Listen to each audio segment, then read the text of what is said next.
I'm pretty excited to share this talk with you, practicing emotional intelligence, and let's change the culture of surgery. If you're watching this video, I think I can assume that you are at least interested in considering a little bit of a culture shift for surgery.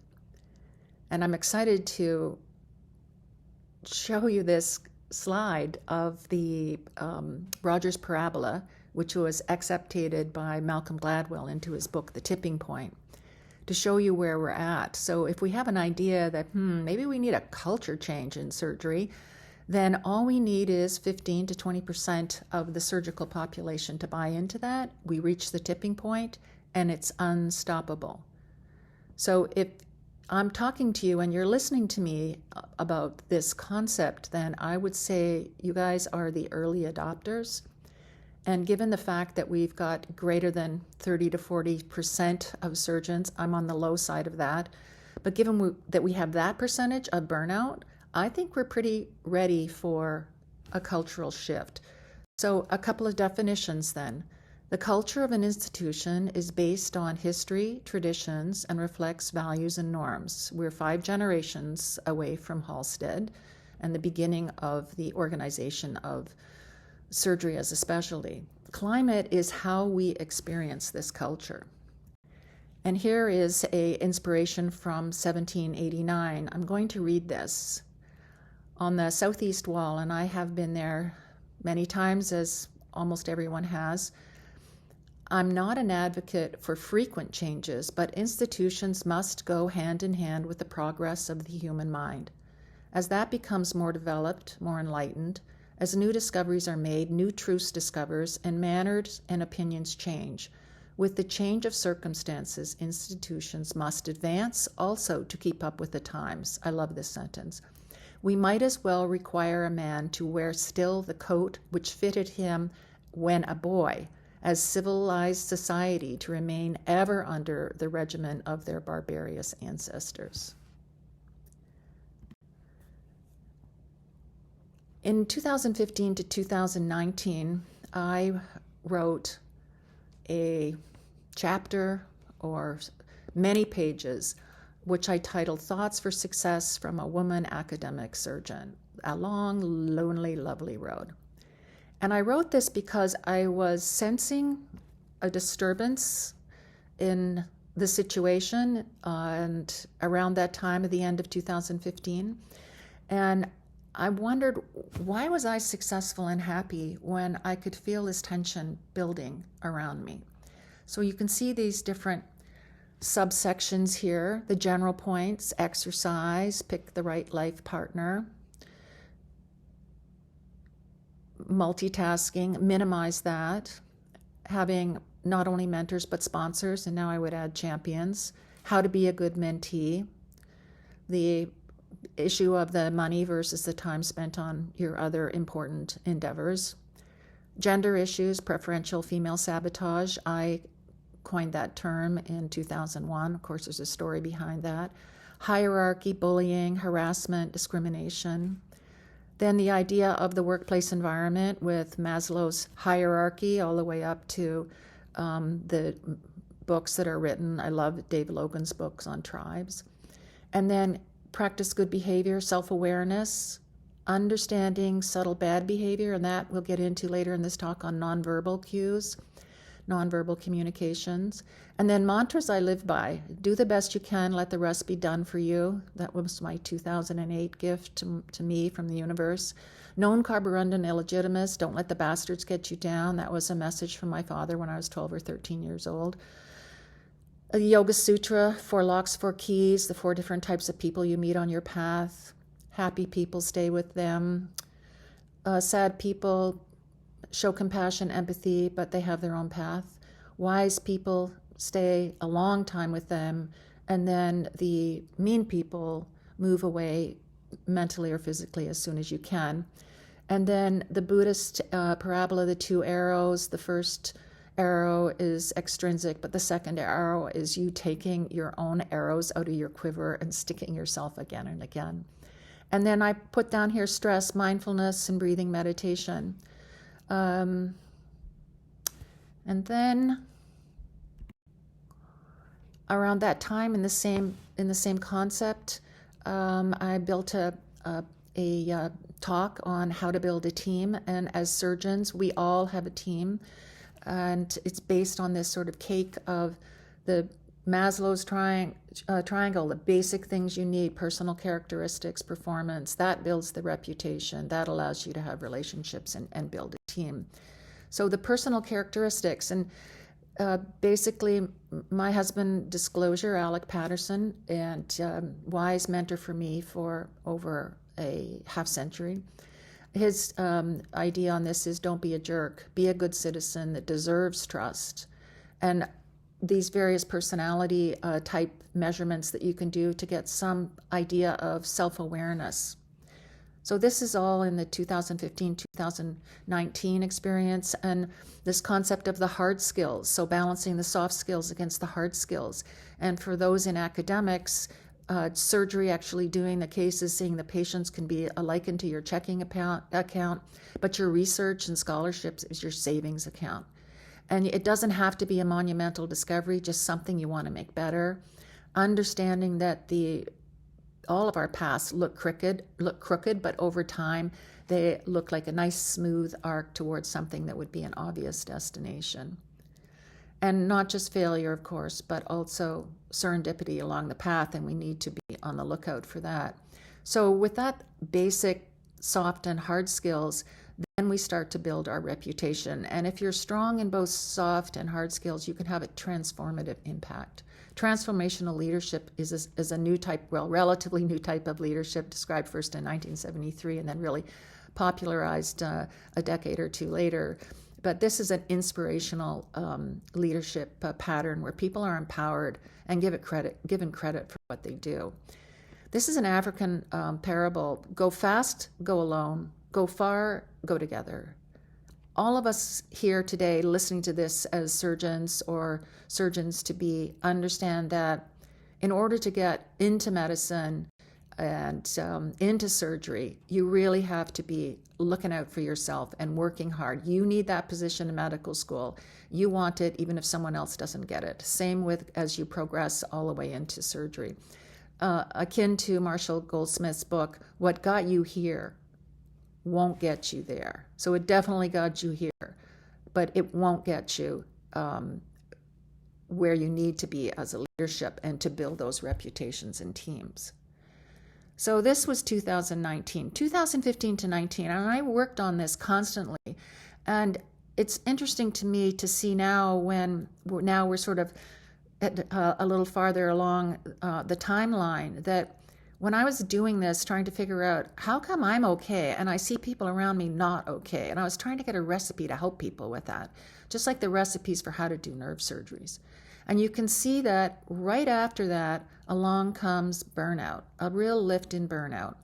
Burnout's an occupational phenomena, 3 components, and emotional exhaustion, and we're going to be talking about emotional intelligence. So when you're emotionally exhausted, your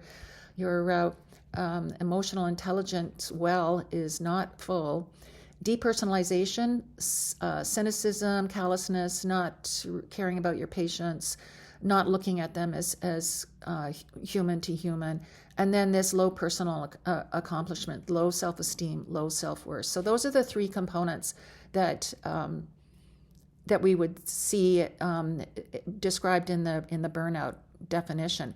And take a look at that number of publications per year, and you can see that number, 1,000 publications, picking up in the time of the beginning of COVID, when you're looking at just physicians in burnout. We'll come back to that 1,000 numbers, physicians in burnout, in a moment.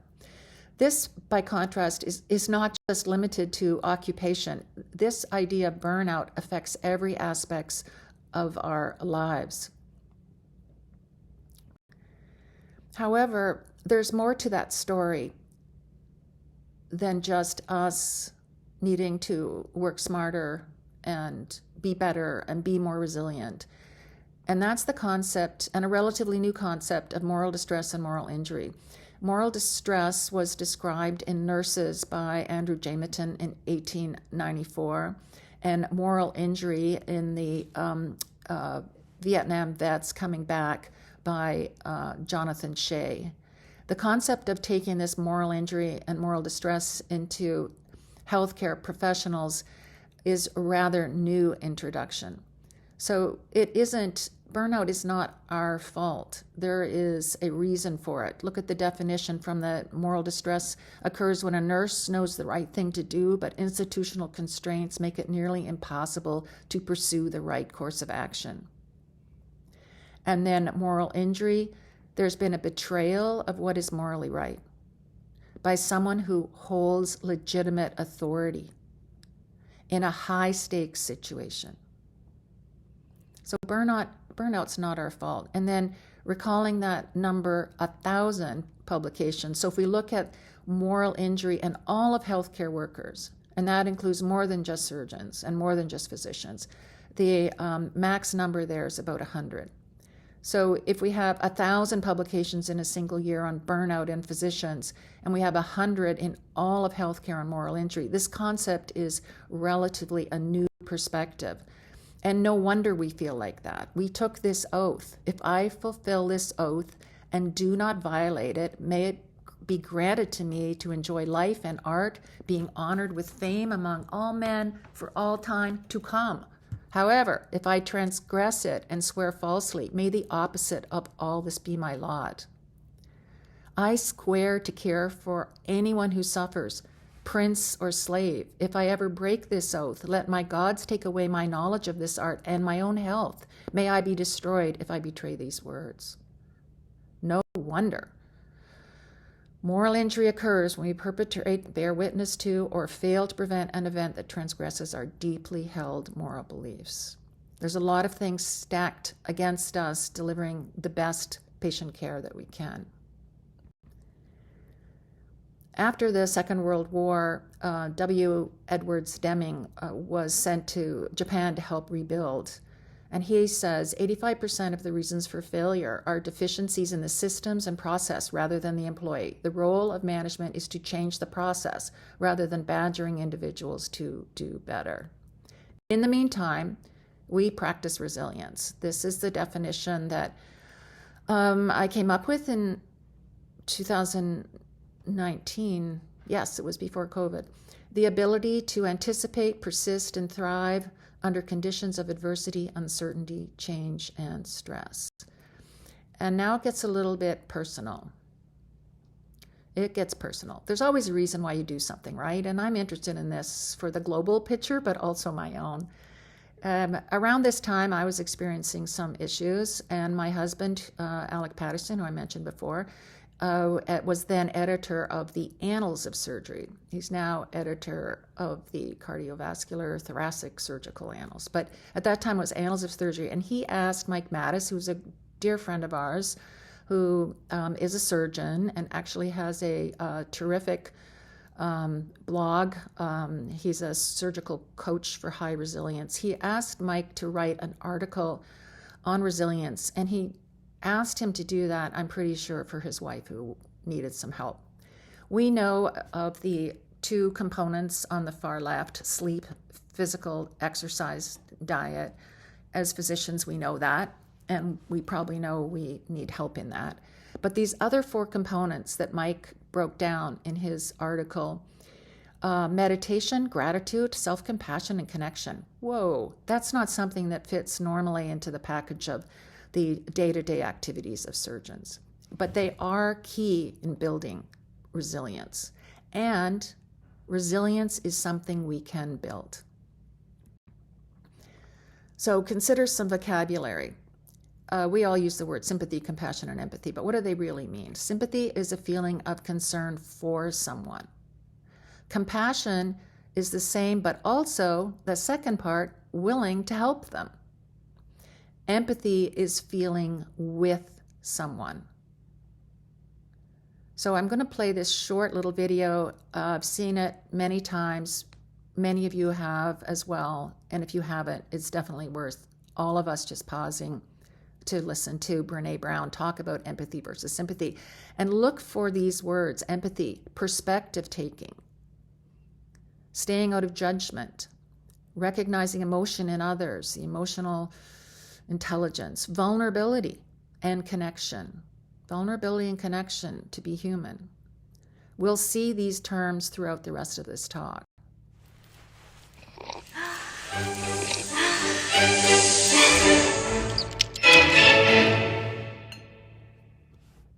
So what is empathy? And why is it very different than sympathy?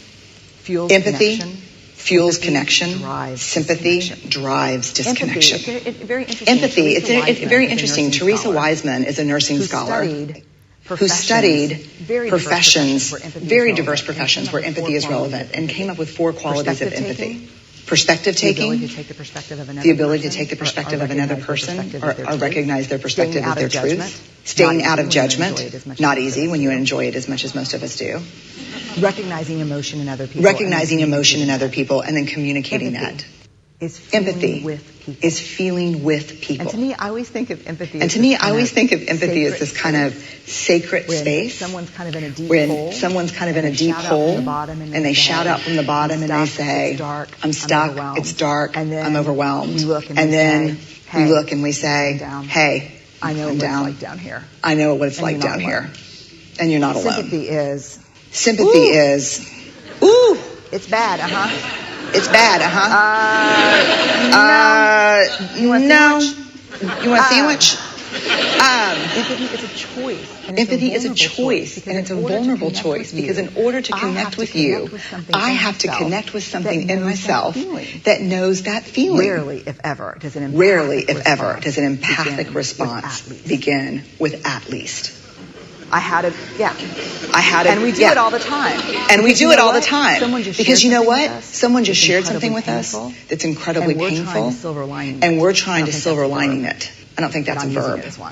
But I'm using it as one. We're trying to put the silver lining around it. We're trying to put the silver lining around it. So I had a miscarriage. At least you know you can get pregnant. At least you know you can get pregnant. I think my marriage is falling apart. I think my marriage is falling apart. You have a marriage. At least you have a marriage. John's getting kicked out of school. At least Sarah is an A student. But one of the things we do sometimes in the face of very difficult conversations is we try to make things better. If I share something with you that's very difficult, I'd rather you say, I don't even know what to say right now. I'm just so glad you told me. Because the truth is, rarely can a response make something better. What makes something better is connection. We're going to hear all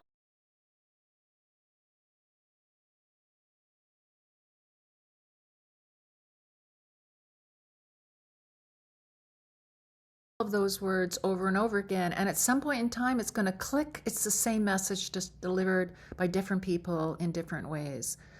So let's take a look at this. We've seen this slide. There's 1,000 articles over time, the pickup around the time of the EMR, lots of different reasons, but up it goes with COVID.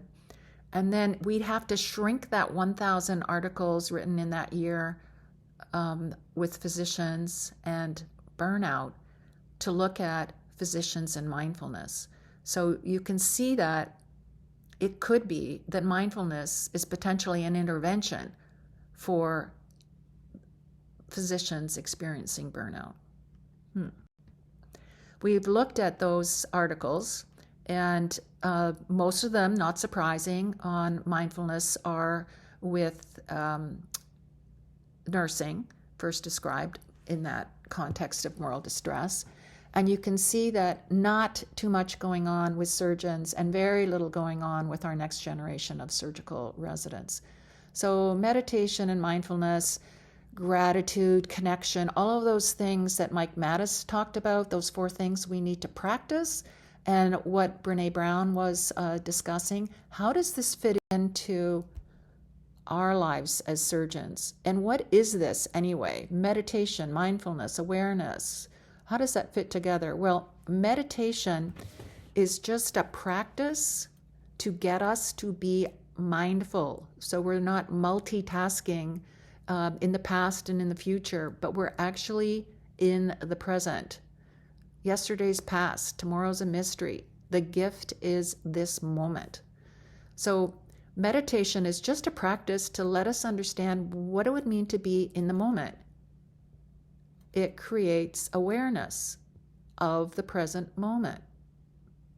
We aren't needing anything. We're not doing anything. We are just being.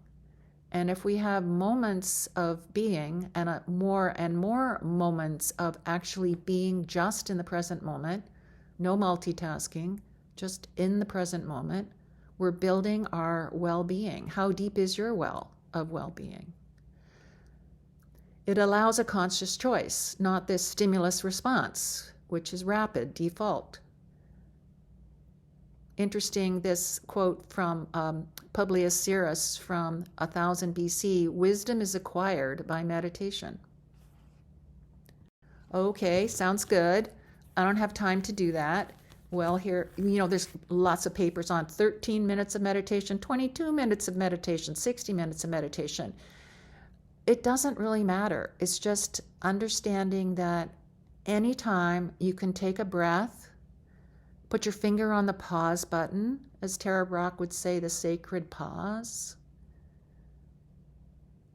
and be in the moment, then those mini moments can add up to a deep and deeper well of awareness. So we're finding a balance so that your well-being as a human being becomes your foundation for the human doer that you are.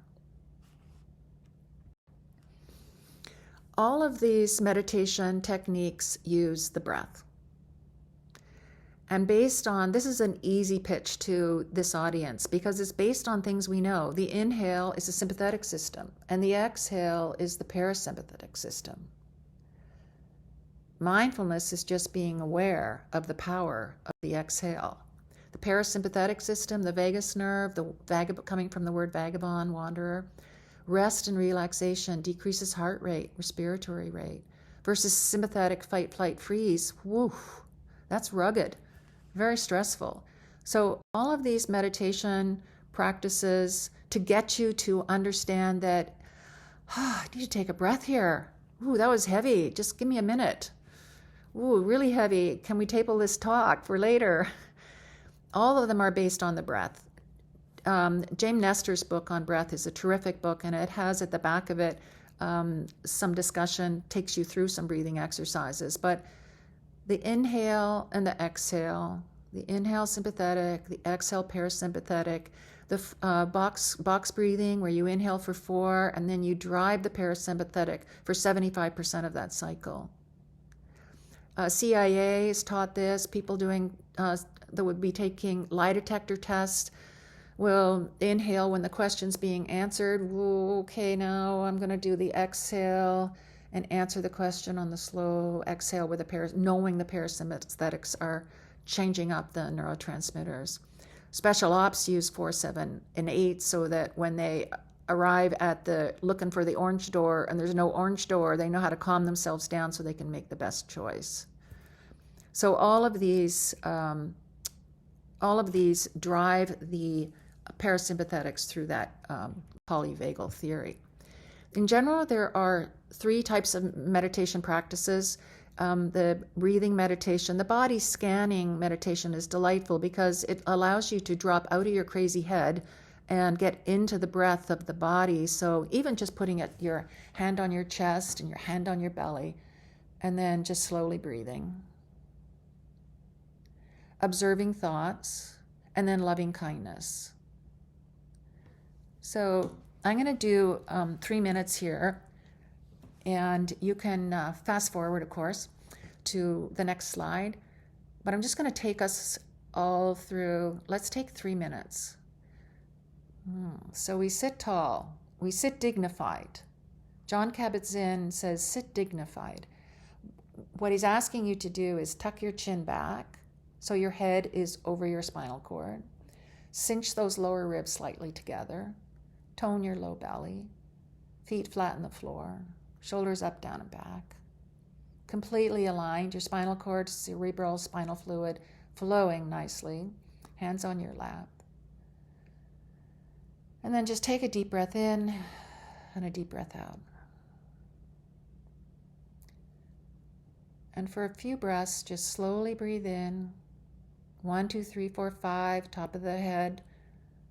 Maybe pause in the space between the inhale and then the slow exhale. Breathing in, count of 5. Breathing out, count of 5. Now put your awareness on your thoughts. Just notice thoughts moving across your head, maybe from the right to the left, like clouds moving across the sky. And just notice thought. Don't get into it, just be aware, watch it, be the watcher of your thoughts. Come back to the breath as you're watching your thoughts.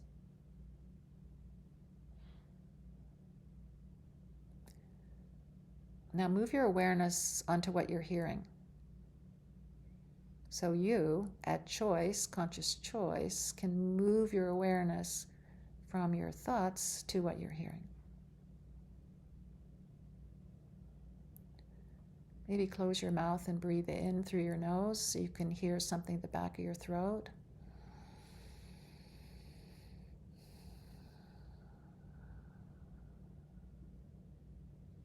Aware of any sounds in the room. Are you hearing anything different from one ear as compared to the other ear?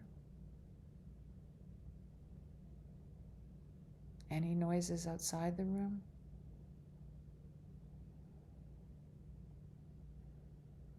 And now, conscious choice, move your awareness to your breath.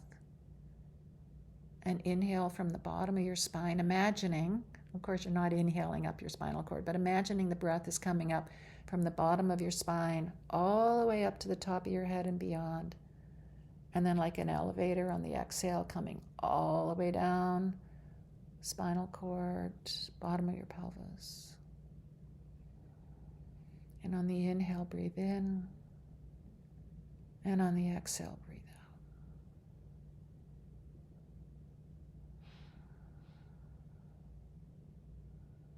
out. Awareness of that slow exhale.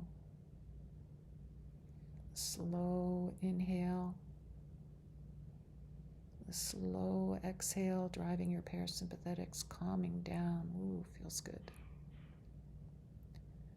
And then breathe, imagine, this is imagining, that you're breathing from the sole of your feet all the way up shin and calf, all the way to your thighs, belly, chest, neck, head, and beyond. And on the exhale, having that breath, imagine it coming down like an elevator from the top of your head to your belly, legs, down to the floor, into the floor. And on the inhale, coming up from the earth all the way up. And on the exhale, coming right back down. Energy on the inhale. No energy expended on the exhale. And just do those cycles of breath. Let the breath come through you. Going from earth to heaven. Maybe spend some time in that space between the inhale and the exhale. What an odd space that is. Beautifully odd. And then finally, just expand the breath like you are a breath balloon. Like you're expanding your molecules. You're making space between the atoms and the molecules that we are. Creating space so we're bubbling like a balloon. Our skin is thinning out. We're filling the space of our body and then expanding into the room you're sitting in. And then expanding in the city you're in. And then with the inhale, just expanding out North America, planet Earth, creating space. And then cobble all those little atoms molecules back into you. Probably don't feel worse if you did that. So this last one, loving kindness. I started doing this practice in 2003, and I never could really get myself into loving kindness until around 2020, when I really needed some loving kindness. And I took a course, the Stanford course on self-compassion, highly recommend it. But loving kindness, the practice is actually this. You say to yourself, may you be free of pain and suffering. May you be free of fear and anxiety. May you find peace and calm. May you find happiness and joy. And on the inhale, and you're saying this first for someone you love and someone loves you. So you could imagine right now, if you close your eyes again, and picture someone who you love and loves you unconditionally. Put their vision in front of you, past or present, doesn't matter. And then say their name, imagining them. On the inhale, may you be free of pain and suffering. And on the exhale, may you be free of fear and anxiety. And on the inhale, may you find peace and calm. And on the exhale, may you find happiness and joy. And just let that love cycle through you. May you be free of pain and suffering. Exhale, may you be free of fear and anxiety. May you find peace and calm on the inhale. May you find happiness and joy. Free of pain and suffering. Free of fear and anxiety. Find peace and calm. Find happiness and joy.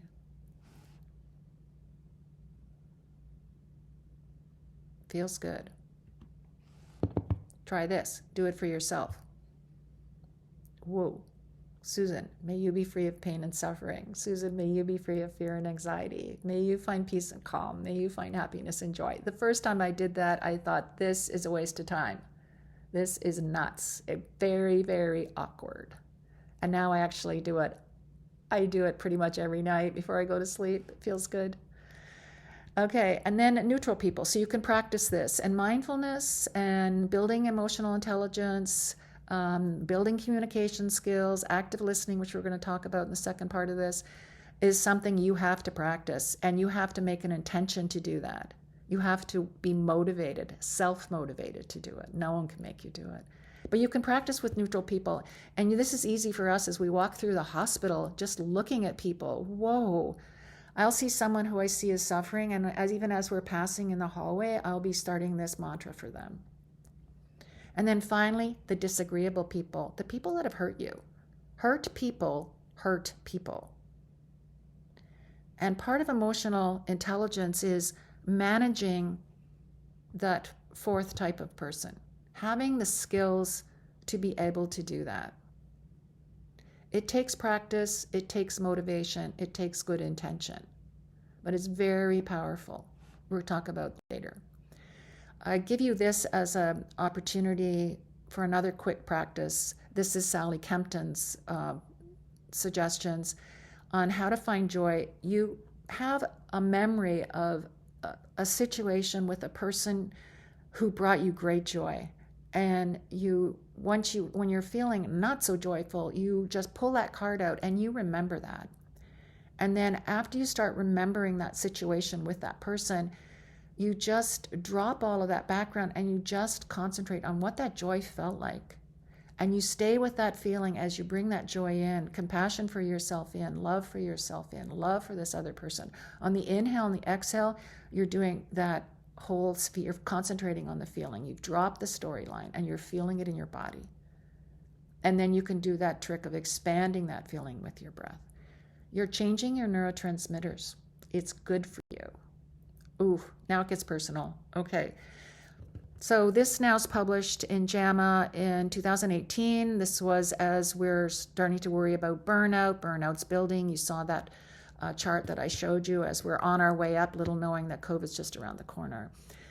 These individuals, and Colin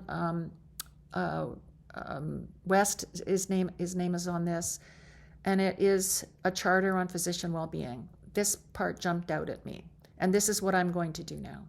individual physicians, especially those in leadership or educational roles, could, I would say should, practice and role model self-compassion and vulnerability as an essential component of physician practice. And now I need to pause a bit and give you a disclosure because this became very personal for me. I experienced bullying and harassment. I was told I was a burden to my colleagues and I needed to work on my tarnished reputation. I questioned my abilities, my career satisfaction, my future as an academic leader. It affected my personal life, my family life, and my overall health. In August of 2020, I got out of the car. We were at the beach to see our kids. That was COVID, right? And I got out of the car and my daughter Megan, who's an orthopedic surgeon, said, "Mom, you've lost your joy." It broke my heart.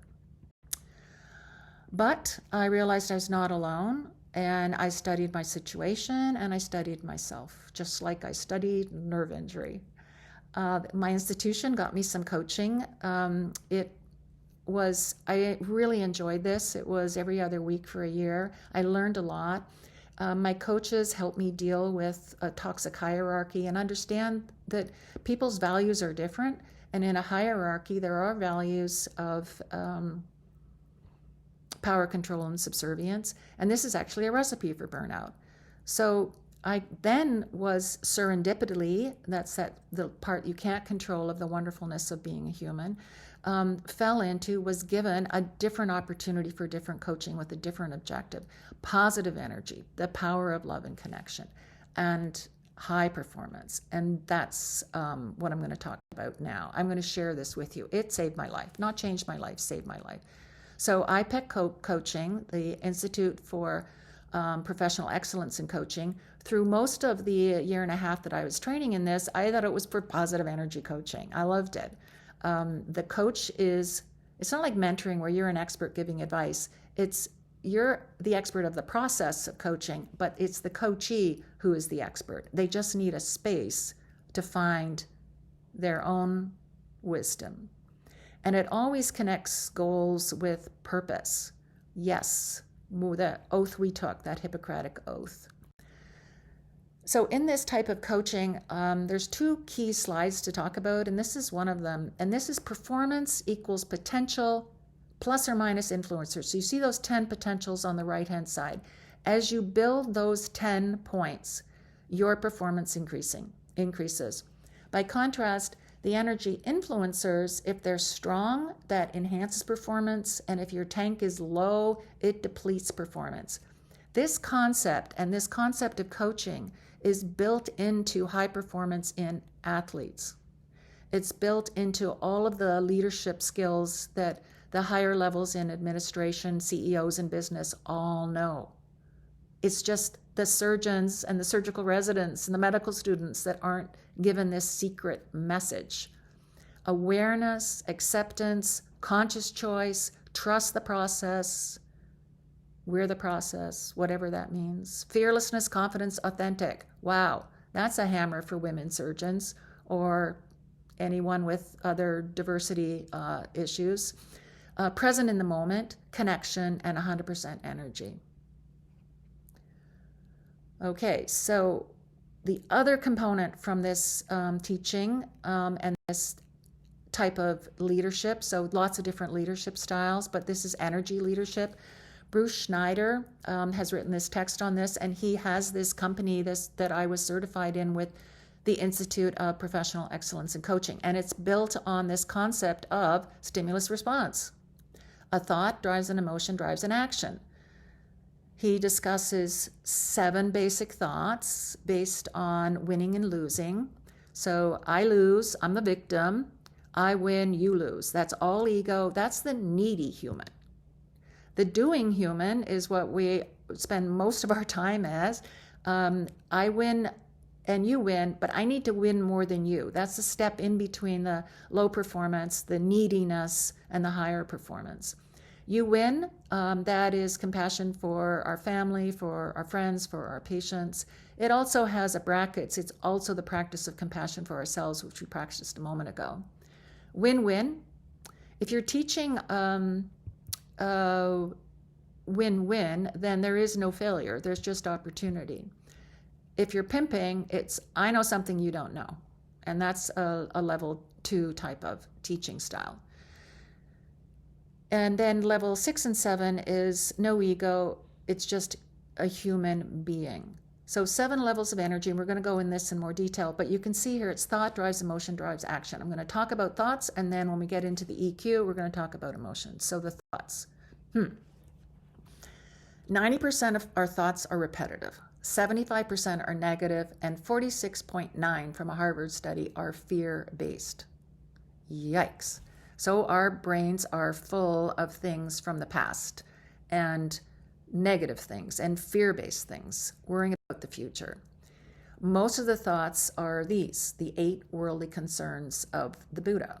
I'm a 600-hour trained yogi teacher, so there are some little strands of that in this talk.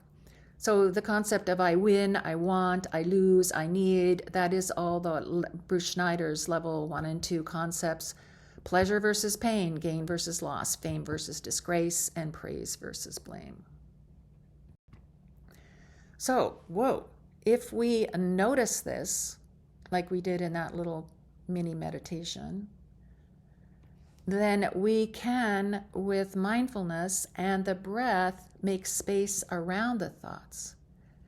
And in that space is awareness, it is presence. It's an opportunity to make a conscious choice to put another thought in that space. Not the 90% the same, not the 75% stressful, and certainly not the almost 50% as fear-based.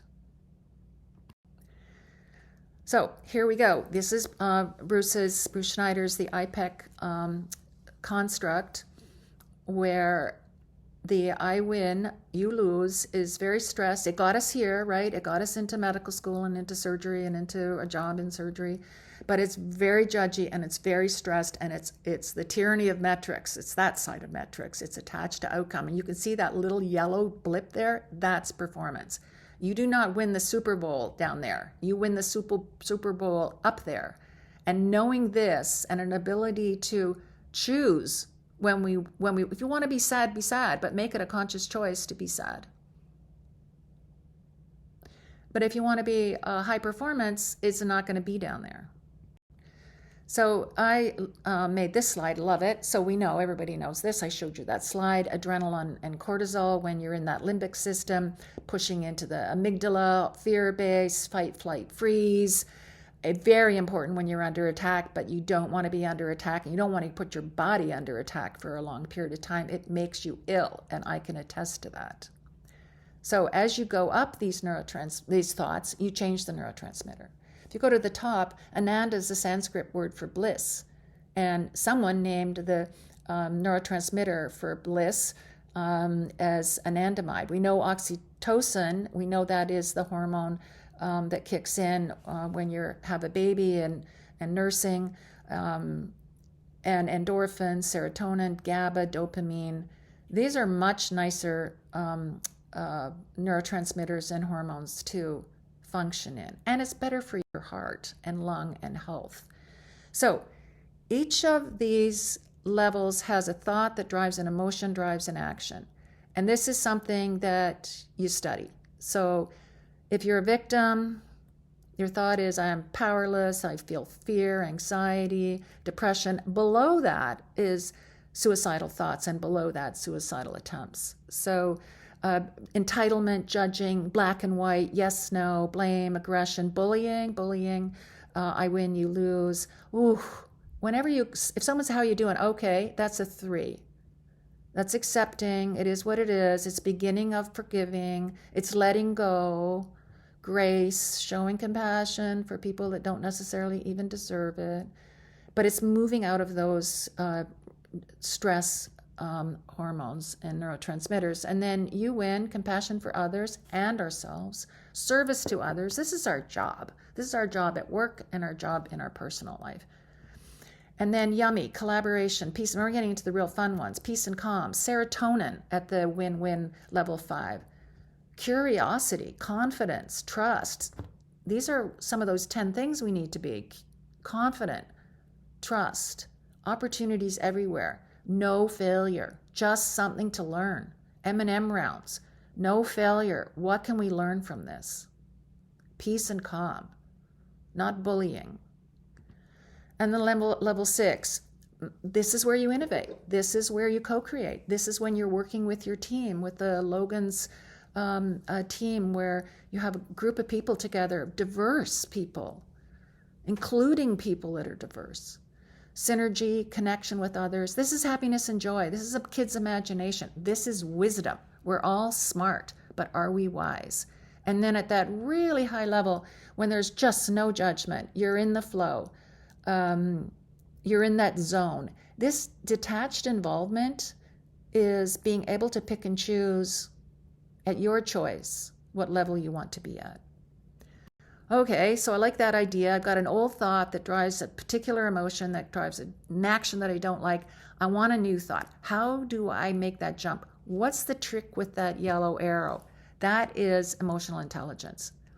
That's identifying and understanding and managing those emotions. That's self-awareness, self-regulation. So, 1946, between the stimulus and response, there's a space. In that space is our power to choose our response.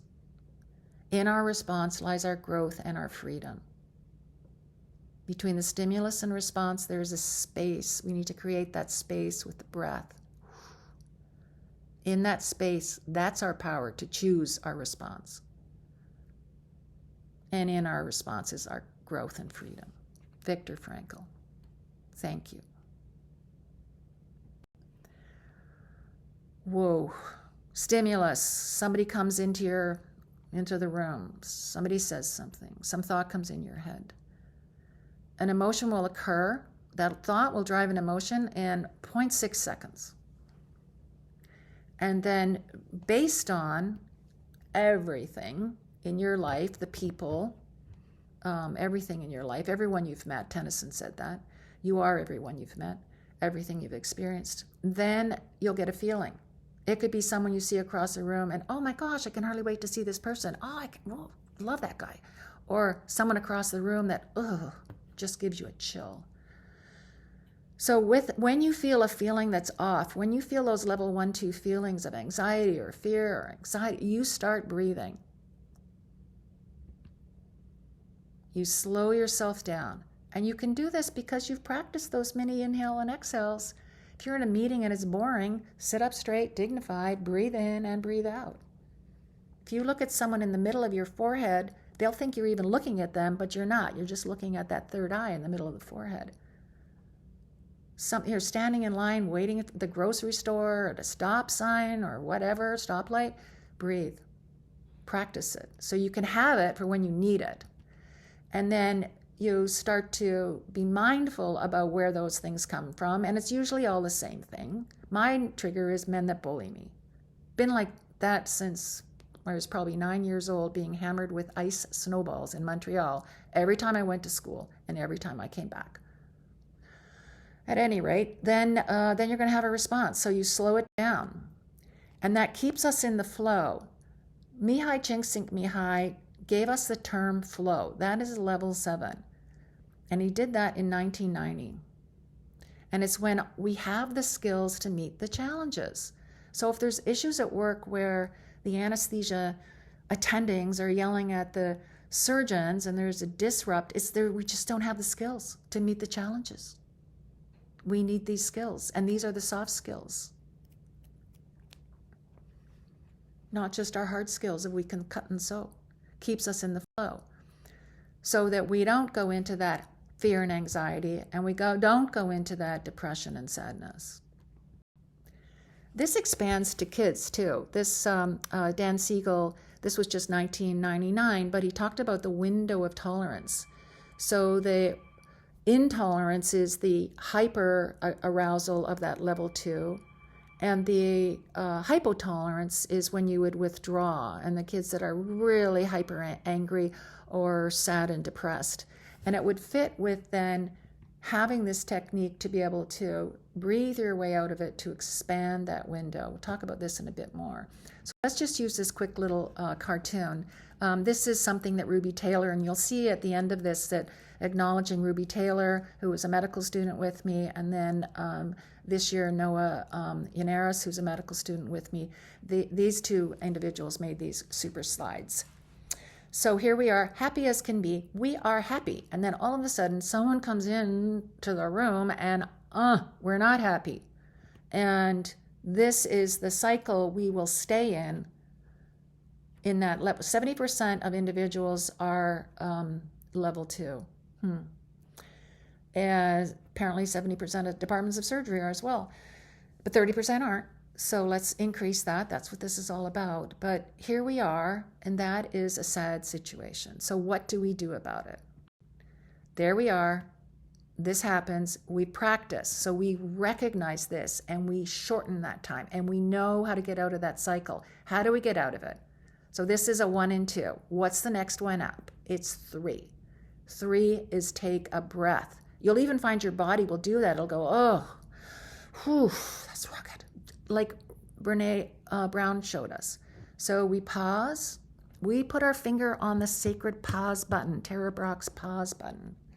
I asked my husband, Alec, what do you do with complications in the OR? He says, I don't do anything until, well, he said, I get control of myself, I get control of the complication, and that would usually be breathing or airway. I call for help, that's level 6, getting help. And then he said, I pause until I have a plan. Planning is level 5. Pausing is level 3. Pausing and breathing is 3. Once you go, ooh, you're searching for 3. And then you inquire with mindfulness, what's happening here? And then you give yourself, with the other hand, you give yourself compassion. So you've got mindfulness on one side, and then you've got level 3, investigating this, and then you've got compassion, level 4. And that's giving ourselves kindness. So question, what was it? What was this emotion, and what feeling is it drive? And you don't deny that. You sit with it. You surrender into that muck of that emotion. Is that really what I feel? Is there anything below that? This was coaching teaches you. What am I feeling? What am I really feeling? This is emotional intelligence. We need a better vocabulary for emotions. What am I really feeling? And then, where did that come from? What value of mine is being challenged? I got in trouble when I challenged values that other people had for power and control. But what values of mine are being challenged? And you sit with that, and then you give yourself this AVN, acknowledge, validate, and normalize. Acknowledge, given that situation that just happened, no wonder, normalize. I feel like that. Acknowledge the situation, validate the emotions, and normalize it. Do this with your patients. They'll love you. Given you've had X number of operations and you've still got this terrible pain, no wonder you're feeling upset, maybe even angry, definitely frustrated. Anyone would feel like that. They feel seen and heard. And then you give the second part of that, mindfulness and compassion, self-compassion. So you have a practice, because you practiced, to give yourself compassion like you do all the time to your family and friends. And then right above that is serotonin, peace and calm, ideas everywhere, no failure. What can I learn? Now you can make your plan. So this is what Alec Patterson does without knowing any of this stuff, except he's had to listen to me talk about this for now 5 years, at least 4.5 years. So there you are at 5. And don't forget this, level 4, compassion back for that purpose. Hurt people, hurt people. Okay, so those 7 levels of energy. The thought, now we're going to talk about emotions, emotional intelligence. So emotional intelligence was first described in 1990. So there's a whole generation of us that don't know really anything about it. The new generation is learning about it. So there's hope. I have 11 grandchildren, and my 2 granddaughters who live in Iowa learn this in school. Emotional intelligence, they know all about this. Great, they'll make great surgeons. So, but there's Publius Syrus again from 100 BC, rule your feelings lest your feelings rule you. So Salovey and Mayer described emotional intelligence in 1990. It was popularized by Dan Goleman with his excellent book in 1995, Awareness that emotions drive our behavior and impact others. Thought drives an emotion, drives an action, stimulus, response. Recognize and understand and manage your own emotions. Recognize, understand, and influence emotions of others. So you can look at it like self-awareness, self-regulation, social awareness, relationship management, situational awareness, situational management. Read the room, all based on motivating, having empathy, and being willing to practice this. Right, so let's look at this. So intelligent quotient, the IQ, was first described in 1905.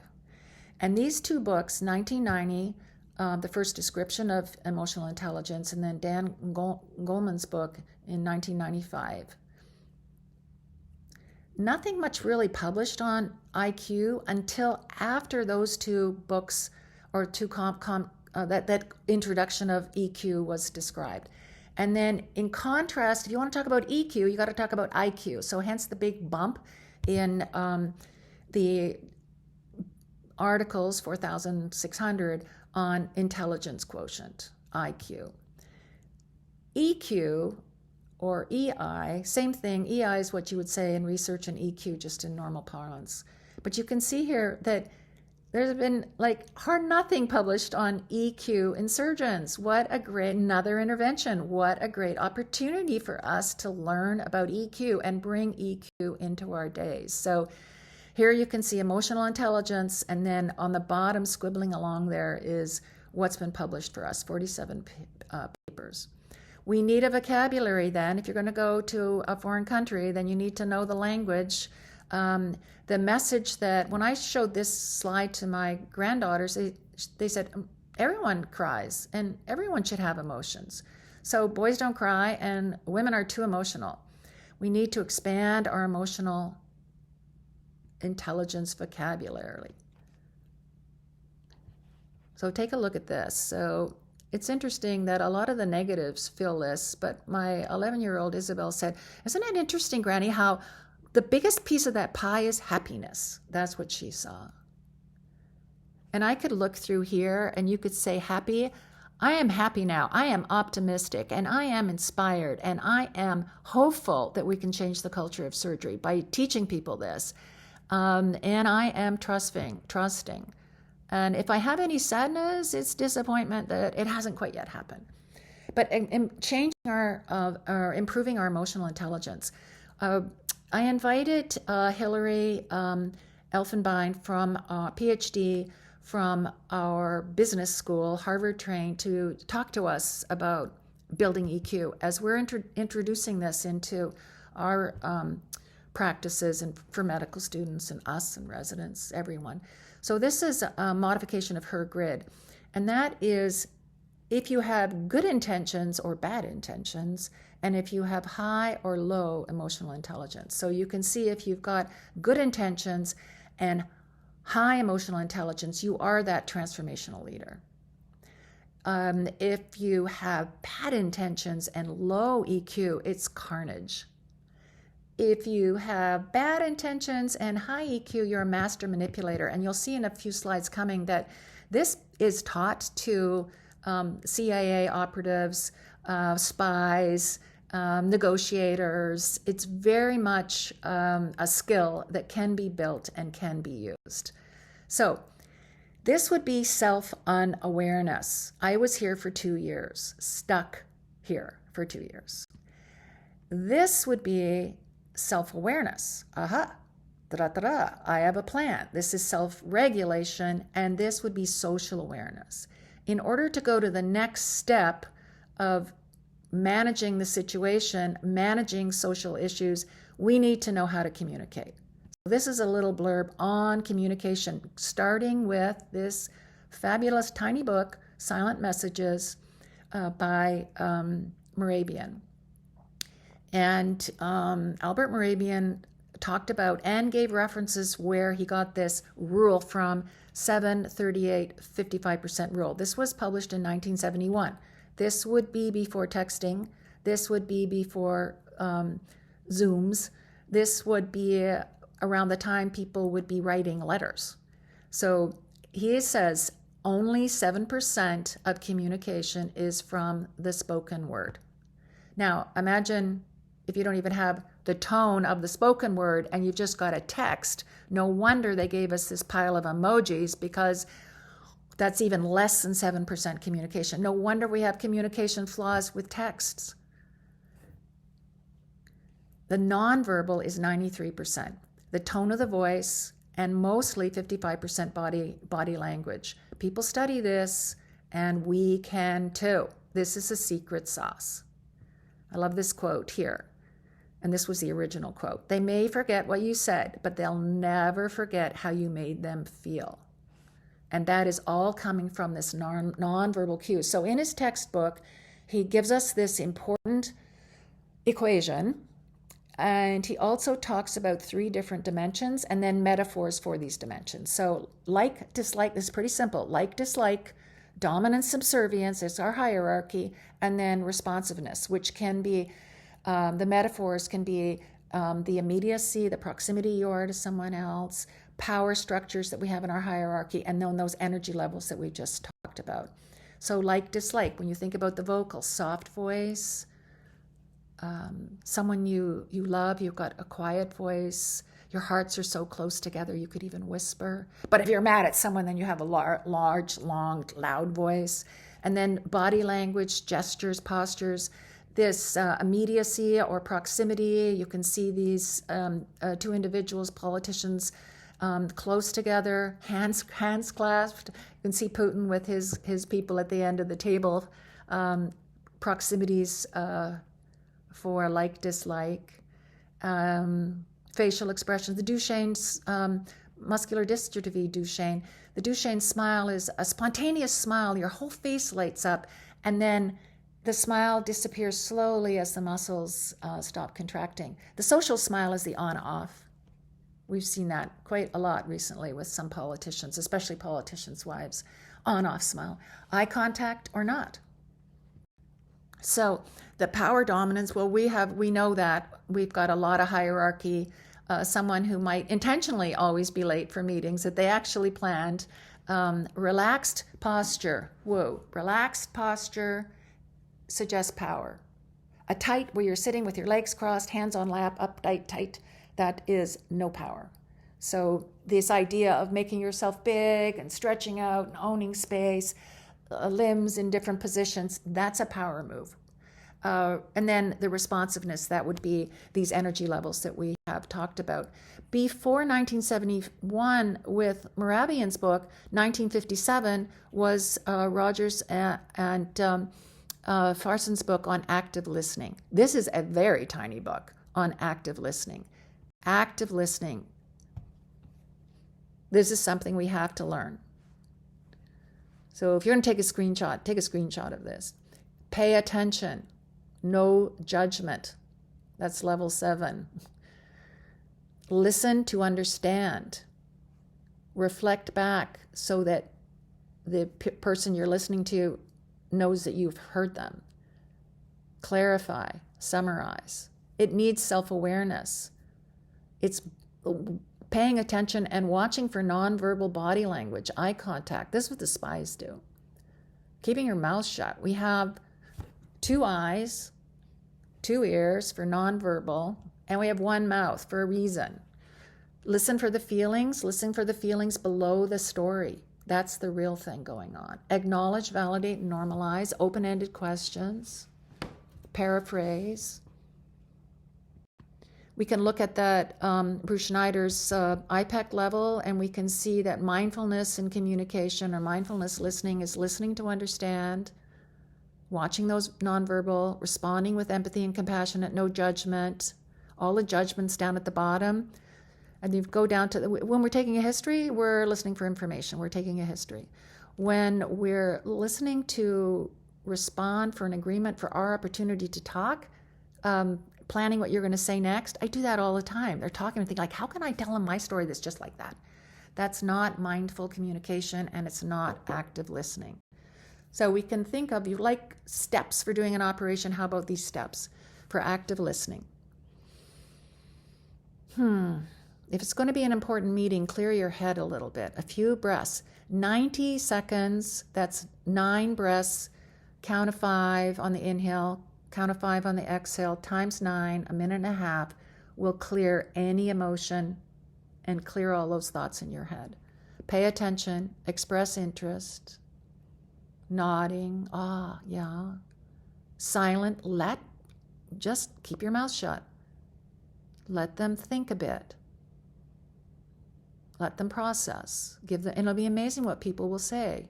Lean in, eye contact, nodding, giving them these positive nonverbal cues. Reflect back, that A and V, summarize. Clarify. What I'm hearing is, do I have that right?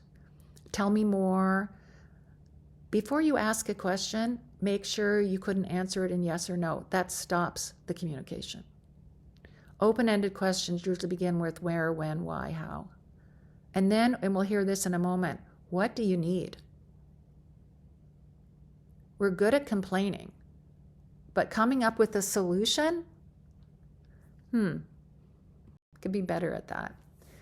So Andrew Bustamantes was a CI intelligence officer, and he talked about perception versus perspective, and educating, exercising, and experimental, information, knowledge, and test the knowledge. So this is what they teach their CIA operatives. So you educate them on this emotional intelligence, and you then give them the knowledge that I'm trying to share with you. And then you have to go out and do it. And you have to experiment with it. And you have to practice. And you have to be motivated. 10,000 hours, right? That's Anders Ericsson's. You want to be good at anything, you got to put a lot of time in. You got to practice, deliberate practicing. Anders Ericsson said, Carl Anders Ericsson died in 2020, July. He studied excellence. He was the book for Malcolm Gladwell's Outliers. So 10,000 hours, and then deliberately practice what you're not good at and have a coach. Okay, so you want to pay attention and learn from their perspective. So we're each in our own little world, and we're like the sun in our own little, with all the planets circling around us. It's all about us. It's what I believe. That's my perception. And you've got your perception, and that's what you believe. But as Andrew Bustamante said, what if you could bring those two perceptions together and could have perspective on someone else's, take their perspective, then how much larger would our universe be? So you want to pay attention, and you want to start to think from their perspective. I like this quote by Anais Nin. We don't see the world or others as they are. We see them as we are. And you can take that right into this nonviolent communication. This is Marshall Rosenberg's work. He was a psychologist and a negotiator. 4 key points to his work. You observe what's going on. You investigate what you're feeling. We talked about that. You investigate what you need. Given I'm feeling that, what do I need? And here's the secret part. Then you make a concrete suggestion at a request for what you want the other person to do. So we're moving out of just the act of listening, and now we're starting to communicate with other people. So we're observing, just the facts, no judgment. What are we feeling, and why are we feeling that, and what do we need, and what do you want them to do? This is what I observed. It made me feel this. In order not to feel that, I need this, and this is what I want you to do. And it's done with empathy, with a back and forth communication. So, in summary then, we have these 10 things we practice: awareness, acceptance, conscious choice, trust the process, fearlessness, confidence, authentic, present in the moment, connecting with other people, 100% energy. What if we could have awareness? What if we were aware that pain is actually inevitable, but suffering is our choice? What you resist, not only persists, but it grows inside. Carl Jung. We can't change anything until we accept it. And then the Buddha, I mentioned that earlier, the second arrow, we can't control the first arrow, but the second arrow, we can. So if we have this situation where pain is inevitable, but suffering increases as you resist and decreases with acceptance, then if we could accept that, then you can see from this equation, I discussed this with Will Padovano, who was a medical student at WashU and now is a resident in plastic surgery at Hopkins.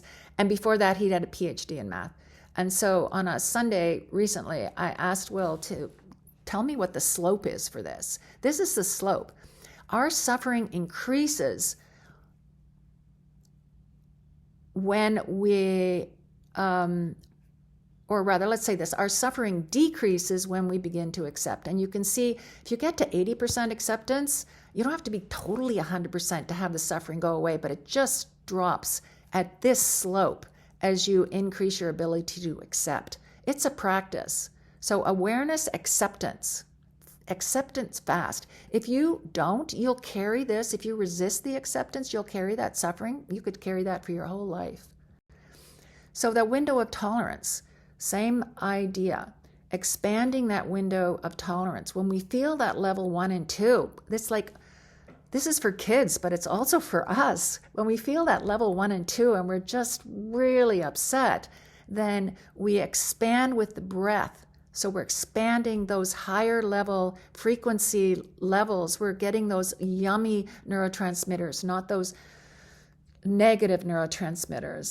And then conscious choice. So awareness, acceptance, conscious choice, let go.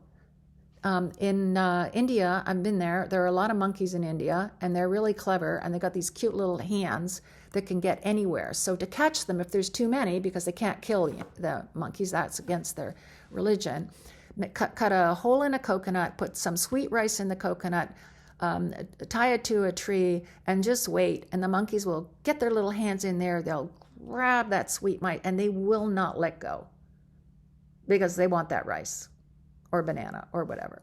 And they'll just sit there, and then you can come along and then put them in the back of the truck and drive them away. Probably by the time you drive back, they're back there, but it is a metaphor for letting go. Acknowledge the situation, validate your feelings, drop that storyline, and just feel 9 breaths, that 90-second Pema Chodron, 9 breaths. If you just let yourself feel the emotion, don't push it away, feel it, and breathe with it. It dissolves. It dissolves. With practice, only 9 breaths. And then remember joy. Remember that time when you just felt such joy. And then choose empathy, conscious choice. So there's these 10 things we have to practice. The awareness is to be, this is where I'm at right now in 2025, February. The awareness is to be aware of the level 1 and 2 emotions that drive the universal thoughts of, I'm not good enough, I feel stressed, anxious, fearful, angry, sad. Rapidly accept with the long exhale of the breath is the way to get out of being stuck in those 1, 2 negative emotions, and a way to expand that window of tolerance through the parasympathetic nervous system to stimulate that serotonin of level 5 and gain a sense of peace and calm, allowing the possibility now of making a plan with a conscious choice, not a default choice, and trusting this is a process that requires intention and practice and motivation and demands we drop the negative narrative of not good enough, I'm afraid, rather consciously choosing the message of fearlessness, confidence, authenticity, knowing that there is no judgment and that every single moment is another opportunity to be present in the moment with that calming effect of the long parasympathetic exhale. We can consciously choose connection and engage with others, knowing this is to be human and everything is 100% energy. They may forget what you said, but they'll never forget how you made them feel. Breath. Conscious choice, compassion for myself. I know that that is now serotonin and peace and calm. I can make a plan.